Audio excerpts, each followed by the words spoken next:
Yes, we can pet the dog. And even squeeze the seagulls?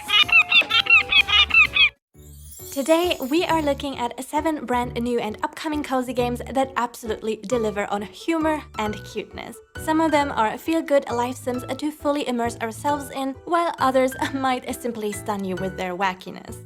But one thing all of these games had in common is that they all made me laugh, in one way or another. And I hope they can make your day too. Welcome to your new job at The Familiar. Your first day should be a breeze. Make coffee, meet customers, and steal your boss's secret recipe? In Spill the Beans, we are an absolutely spotless, diligent individual who loves coffee and who would definitely never ever try to steal a secret coffee recipe. Have I ever mentioned how much I love coffee? So we start to work hard as a barista in a cafe together with an interesting cast of creatures and customers. And your boss. He's a dick. Cat. Using multiple choice options, we can either make everyone our ally or be evil instead and break their spirit to have it our way, which means blaming our crime entirely on them. Of course, I would never do that, so I ended up being way too friendly to everyone and tried to brighten their day. Turns out I absolutely suck at this game. Because as expected, all the suspicion was on me in the end, and my coffee recipe heist miserably failed. What a hilarious experience. But if you do it the right way and not like me, you might instead get closer to the other people and learn about their personal stories. Spill the Beans managed to do both. It is hilariously crude and wholesome at the same time. And its reverse detective premise with us as the culprit was just such a breath of fresh air.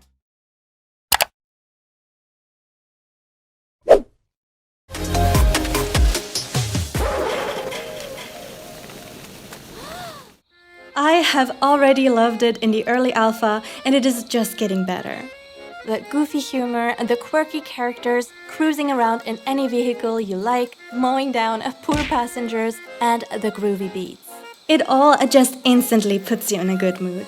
In this colorful and chaotic town management sim, we play either solo or in co-op as the mayor of a little town and try to make it run as well as possible. Or not.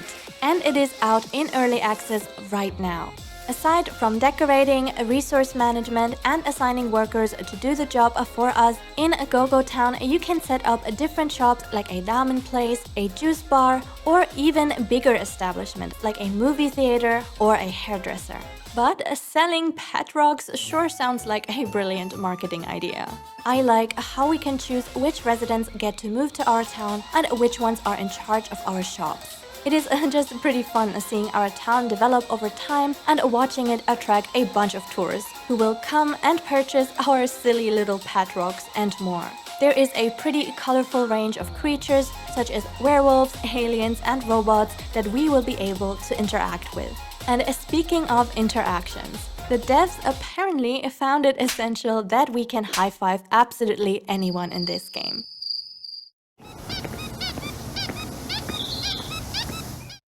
I guess it's all about setting the right priorities, and the Go-Go Town devs definitely got theirs straight, and I am in love with their goofy design choices.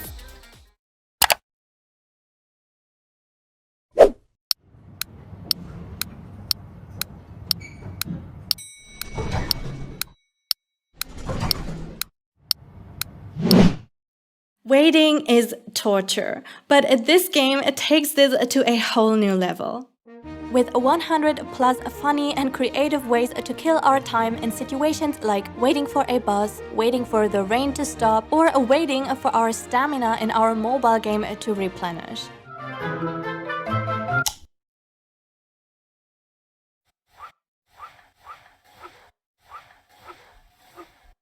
While waiting absolutely teases us to do things out of pure boredom and desperation, which we are definitely not supposed to do. But of course, that's exactly what we are going to do. if being a rebel is not up your alley, we can also do useful things for once. As we either wreak havoc or be helpful, we can collect milestone stamps along the way and eventually discover every possible outcome of each situation while we are essentially just waiting for something to happen. There are so many unexpected situations that really make me giggle and feel upset at the same time. I clearly did not have the patience necessary for this game, but the random humor was just surprisingly good at instantly brightening my day.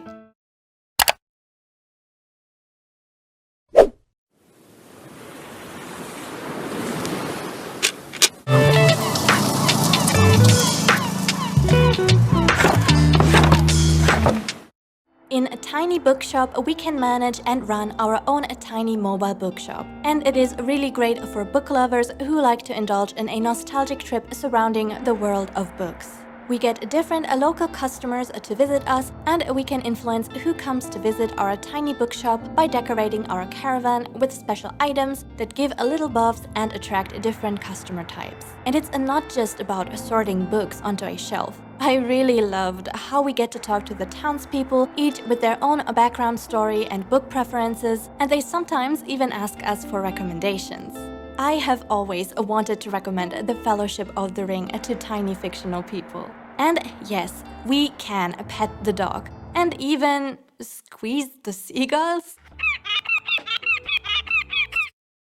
Tiny Bookshop might be a short and casual game, but it was very good at delivering these cozy and heartwarming vibes that let me forget about everyday life troubles.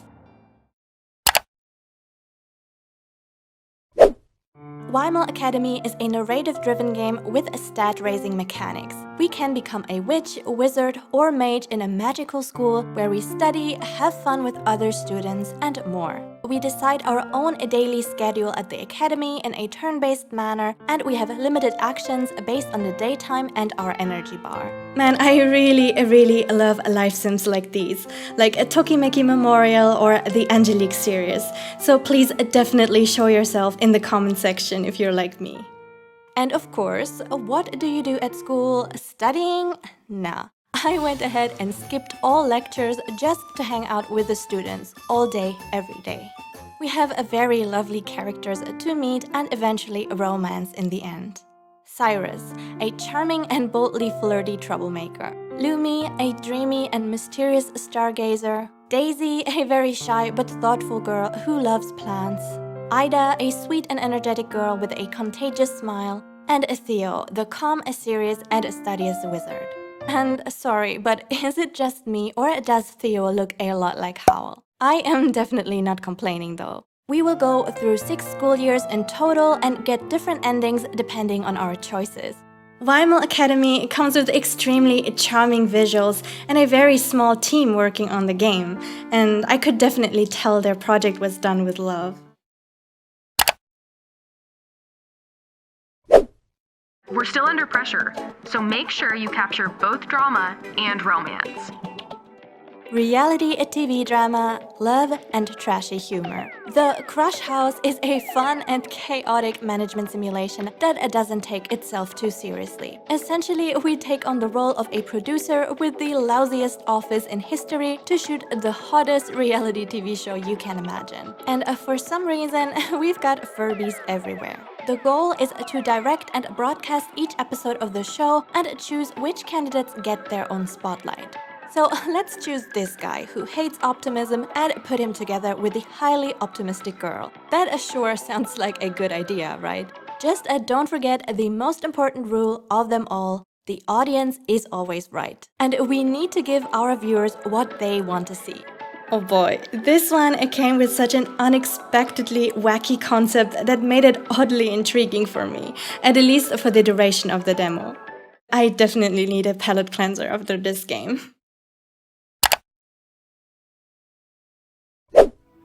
Magical Delicacy is a beautifully cozy platformer with captivating pixel worlds to explore. We play as a witch who opens her own kitchen and cooks magically delicious dishes for the town. The world is extremely charming and has a whole lot of detail to it, and it was super fun to jump around freely, explore everything, and gather cooking ingredients.